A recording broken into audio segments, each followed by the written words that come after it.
Hello, investor and trader. Welcome back to another episode of Live Day Trading Recap. So, for the past 2 days, the Nasdaq has been selling off quite a bit, which caused a lot of tech stock down pretty much a lot, more than 15, 20, even 30% for some companies, which makes sense because if you think about it, for the past 2 months, a lot of the tech stocks have been flying like 50, even 100% in 2 months. Just pretty ridiculous, right? So now it's a little small correction. Some stocks, such as Square, you look at the 6 months, right, from January-ish, 200 all the way to 280. Like, what the hell, dude? That's more than 30%.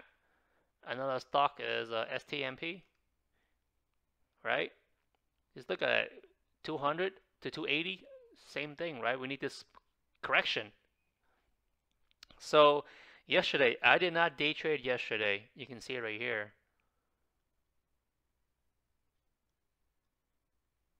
No trade yesterday. However, due to lag and my platform keep loading when not load fast enough, so I know, okay, this is too lag for me to day trade. However, I did bust some long position from my other accounts.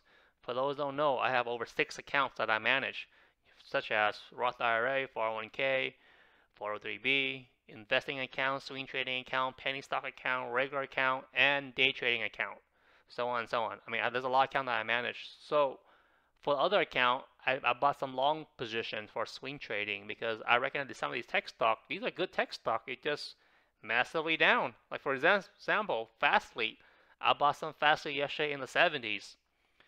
AMD, I bought some in the low 80s. Right here. What else did I bought? Oh, Amazon. I bought in the 20 below 20 3200. Someone right here. Tesla. I bought in the mid sevens, low mid sevens, like right here on this candle. So I just captured some of those opportunity. AYX. I bought some right here down the hundreds. You know, that's yesterday. Today I did able to day trade a little bit, less lag today, thank goodness.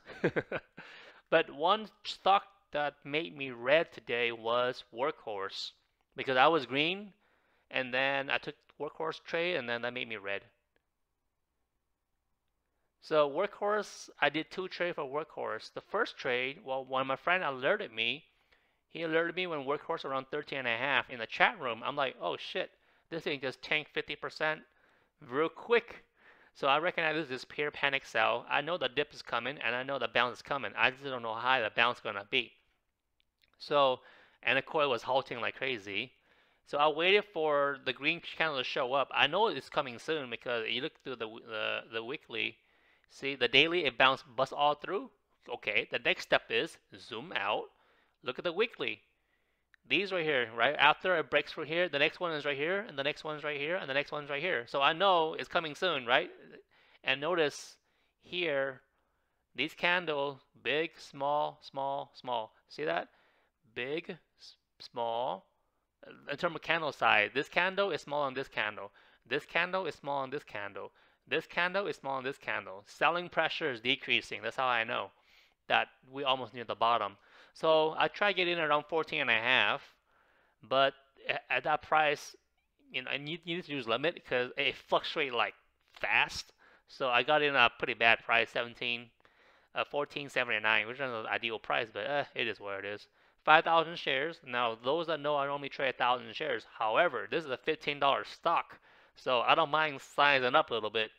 Because my normal size is normally a quarter million or even half a million. That's my normal size. Like for example, like Facebook, 1,000 share of Facebook, that's over a quarter million, right? Adobe, 1,000 shares, that's like half a million. So I'm so used to trading a half a million, a quarter million dollar position.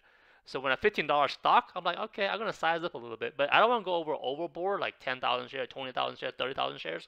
I'm just gonna small down like 5,000 shares for my risk level.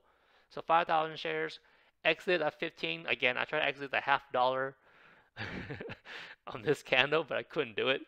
It happened so fast, so at least I made $2,000 on that trade, right? So that's a quick 2K. But then here's what I messed up. I don't know I got greedy or I'm just thinking, you know what? This thing can probably go even higher. If we zoom out to right here, right? It lands right on the 100 EMA on the weekly chart, weekly right here. So I'm like, Well, it bounced. Maybe it could go to 18 and a half or at least 18, right? So that's what I did. I thought it could go a little bit higher, but unfortunately that did not happen because it went to 1738 and then it just tanked. Of course, right here I try to give it more time because right here I could have break even, take a small loss, like a couple $100 loss, but I decided I'm gonna hold on. I think at that time, it could pop at least another dollar, a dollar and a half, like I said right here, the resistance. But that didn't happen. So I tell myself, okay, if this thing goes below 16, I'm out. And eventually it went below 16. That's why I cut my loss. So that was a 5K loss right there. Plus a 2K gain. Net loss is 3,100. See, I do take losses, you see, but they don't really come by often, I mean, this month, this is my first red day, and I have like 15, 14 green days in a row. So not a big loss or not a small loss, a pretty decent sized loss for my opinion, for my account size.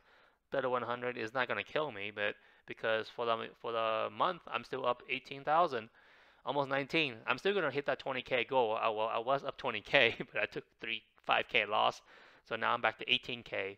So maybe tomorrow or next day I'll definitely gonna make this over 20K, and that's just call for the month because that's my goal for this month is to get the 20K profit. So workhorse, from what I see is workhorse for tomorrow, it could potentially go back down to 12 and a half, 1250 to retest the support, maybe up to 17 or even 20 in this range right here. But other than that, I don't think this can go back up to the 20s right here because fundamentally this company, from my honest opinion, it's trash. They have nothing going on for them. I mean, the balance sheet is terrible. The business model is okay. It has some products, some trucks and stuff like that. But they've been waiting for that contract, the USPS contract, that causes the hype all these time, right? I mean, without that contract, this wouldn't happen. Think about it. For the past 5 years, this stock is not going anywhere, right? Is in the twos and threes and fours, below $10. Suddenly, people get hyped up about the EV sector, plus the USPS contract caused this spike up like crazy. I mean, think about it, from 20 all to 40. Bless the guys that bought up here, man. I feel bad for you guys, but hey, man, you buy up here, just take the loss, learn a valuable lesson from this loss. Big loss are good things, they ain't bad things, right? Big loss or very good thing. I mean, it smart you up a little bit.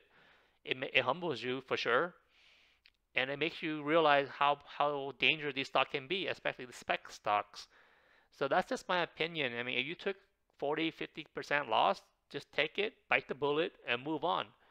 Because there's all the opportunity out there besides this one. Because I don't think this can go back up to 40 or even 30. Contract is over. Party is over. Okay, see you guys in the next one. Bye.